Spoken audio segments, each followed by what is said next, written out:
Ô João, os números que foram apresentados pela Tânia na semana passada, lá para os servidores públicos, naquela assembleia, naquela reunião, e depois ela esteve aqui, falou com a gente da Rádio Cidade, falou com a imprensa de uma maneira geral, chegou-se já um acerto, parecia que era só uma negociação mesmo de valores de 8 para baixar para 6 ou para baixar para 7, enfim. Quem fez a conta foi você, né?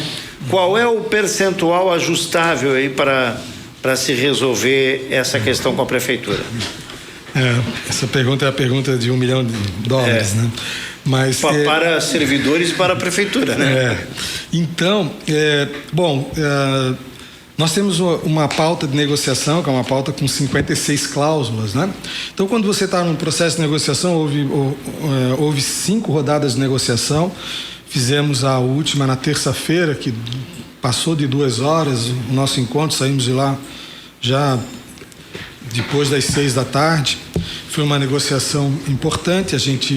Por quê? Porque quando você está negociando, o objetivo é que você encontre um termo comum, né? Um ponto de encontro, né? Então a prefeitura apresenta as suas manifestações, nós apresentamos a nossa, mas o que a gente quer é ter uma proposta que atenda o maior número de cláusulas possível do acordo. Lógico que o servidor ele olha quanto é que vai se aumentar o meu salário, quanto é que vai aumentar o auxílio alimentação. Nós olhamos tudo isso, mas olhamos também as outras cláusulas, e nós temos aí na pauta de reivindicações várias categorias que almejam melhorias salariais. Nós temos os professores que querem o piso nacional, recebem diferença do piso nacional, não está na carreira. Nós temos engenheiros que querem reclassificação, temos eletricistas, temos várias categorias, os agentes administrativos, temos os psicólogos que querem reduzir jornada de trabalho. Então nós temos várias cláusulas importantes da mesa de negociação, cláusulas que envolvem a saúde do servidor, que avançaram bastante, né?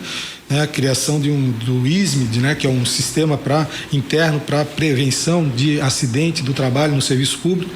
E nós chegamos na última rodada, o município apresentou a inflação de 4,87, mas ele apresentou uma proposta de 5%. Nós conseguimos, em mesa de negociação, avançar o auxílio alimentação com um aumento de R$70 e conseguimos a aplicação do reajuste diferenciado para o magistério. Quer dizer, o magistério ele vai ter, na proposta, 6,27%. Que é o índice do piso nacional do magistério. Com isso, a gente estanca a perda dos servidores do magistério, aplica o percentual do piso desse ano, e o município já escreveu isso na resposta deles, o interesse no transcorrer do ano de 2025 encontrar uma solução para resolver a perda do piso nacional dos professores. Nesse caso, o reajuste do magistério para nós foi importante, vai ser um projeto diferenciado, porque vai ter que ser encaminhado um projeto para a Câmara de reclassificação da tabela do magistério, e a proposta que chegamos na mesa até agora para reajuste de 5%, dá um pequeno aí, aumento real, muito pequeno, e o auxílio alimentação, um aumento de R$70. Nós vamos para a Assembleia hoje apresentar isso, e nas cláusulas, das 55 cláusulas, nós vamos ter 35 cláusulas em que a gente encontrou avanços, algumas soluções e outras avanços muito significativos mesmo. Então a presidenta Tânia, ela é a presidenta da comissão, né? Ela conduz a mesa de negociação. E o prefeito colocou para negociar o seu primeiro escalão, né, seguido pelo secretário Zanella e demais diretores de órgãos importantes da administração. Então, são uma equipe muito qualificada do outro lado, e o diálogo é um diálogo bastante importante, respeitoso, diplomático, como deve ser um processo de negociação. Negociação não se ganha no truco, né? Não se faz blefe, não se grita. Ninguém vai ganhar a negociação assim, mas sim na argumentação e na lógica a Assembleia tem uma pressão, nós temos que entender que de um lado é sindicato, do outro é a administração municipal, e essas correlações de forças é natural na relação de classe, mas vamos ver como é que vai ser a Assembleia hoje. Nós entendemos que no caso do magistério houve um avanço para nós muito importante, né? E vamos ver como é que a Assembleia vai entender, apresentando todos os ganhos da pauta, como é que nós vamos chegar num processo de conciliação aí da negociação. João, quando a Tânia esteve aqui na rádio, e ela ressaltou que, e até eu conversando com o pessoal da prefeitura, a conversa estava girando em torno de 3 cláusulas, né? 3, né? Que era o reajuste salarial, magistério e a questão do auxílio alimentação. Eu só queria entender uma coisa, porque pelo menos o que eu notei, é que o principal assunto tinha a ver com a questão do auxílio alimentação, onde lá atrás o sindicato pediu um auxílio de R$1.000. Queria você tentar escalonar, porque eu posso estar errado, mas estou sentindo que o ponto principal é essa questão do auxílio alimentação. Como é que está a situação hoje? Você falou, teve esse aumento de R$70, aqui cedeu, até porque me deram uma informação de que o aumento de número de gasto com auxílio alimentação, bate isso? É o principal ponto? Como é que está isso para se chegar de uma vez para um acerto? É o ponto mais importante hoje, né? Então, na mesa de negociação hoje, o município ele começou com auxílio alimentação de 700, 730 e 750. Nós, na primeira rodada, nós já fizemos isso foi muito difícil, porque a gente faz os intervalos, né? Então foi uma conversa bastante demorada, e nós, na primeira rodada de negociação, nós apresentamos a nossa inflexão, porque você tem que demonstrar que você quer chegar num ponto de encontro. Então nós fizemos a primeira, diminuímos para 950, e hoje na mesa de negociação nós estamos com 6% que fizemos de contraproposta, o município 5%, e nós de R$800 de auxílio alimentação. Então quer dizer, para tentar... Esse 800 do município? 800 é nosso, o município 750 está na mesa. Você falou que eles disseram que aumentaram R$70 aí, né? Isso, de 680, né? Certo. Que é o atual, né? Isso, exatamente. Então, mas isso está acertado. Está acertado no sentido de que a gente vai para a Assembleia. Eles disseram que era a proposta última deles e tal, e nós vamos para a Assembleia na mesa com 5% do município. Nós fizemos contraposição de 6%, e o auxílio alimentação nós fizemos contraposição de 800, e o município manteve o 750. Houve avanço significativo na cláusula magistério, como eu já falei, e nas outras cláusulas. Nós vamos aí tentar trabalhar isso na Assembleia. O índice de comprometimento da folha do município ele está razoável, né? 45%. Entendemos como um índice muito bom, mas só que também quando a gente tem muita responsabilidade na questão fiscal, né? Eu sou professor na área, e então nós temos que ter muita responsabilidade com relação a isso. Nós temos as cláusulas econômicas, mas as outras cláusulas de carreira também são econômicas, né? Então tudo envolve o impacto no índice. Lógico que o ano de 2024 foi um ano muito bom para a economia de Brusque, muito bom na tributação. Para você ter uma ideia, a receita corrente líquida do município cresceu mais de 20%. Isso é um número importante, mas nós não podemos também utilizar esse número como determinante, como eu mesmo coloco para a comissão de negociação. A gente tem sempre que trabalhar com a média dos últimos anos, porque a gente não pode pegar um pico de crescimento da receita e colocá-lo como o que vai acontecer em 2025. Qual vai ser o impacto, então, da reforma tributária? Porque, pelo que eu entendi do governo, eles já estavam fazendo uma projeção para 2026, Isso. quando você começa a aplicar esses ajustes dentro dos municípios, né? Eu acho, Delei, que a reforma tributária ela não vai ter grandes impactos ainda em 2026, porque ela vai ser implementada até 2033. Certo. O que nós vamos ter de impacto, daí sim tem impacto, e o município colocou na mesa de negociação, que é a desoneração do INSS, sim, da alíquota. Sim. Né? Hoje o município paga 12%, né? E vai passar a pagar 16% no ano de 2026 e 20% em 2027. Daí vai equalizar. Toda empresa aí que não participa, que não está inserida nessa lei, a contribuição patronal para a Previdência é 20%, né? Como sempre foi. O que acontece é que esse 16% que vai acontecer no ano que vem é só para servidores em contrato temporário. O servidor público efetivo contratado por concurso público, o regime próprio de previdência, o município, a contribuição patronal é de 16%. É o teto, né? Então o que a gente entende é que se no ano que vem o município vai pagar 16% também por os ACTs, por os contratos temporários, em 2027 vai passar a pagar 20%. A gente tem colocado para eles em mesa de negociação é que, primeiro, que o município, hoje nós temos também uma situação diferente para os servidores novos, eles têm uma estrutura estatutária diferente, eles não têm adicional de tempo de serviço, por exemplo.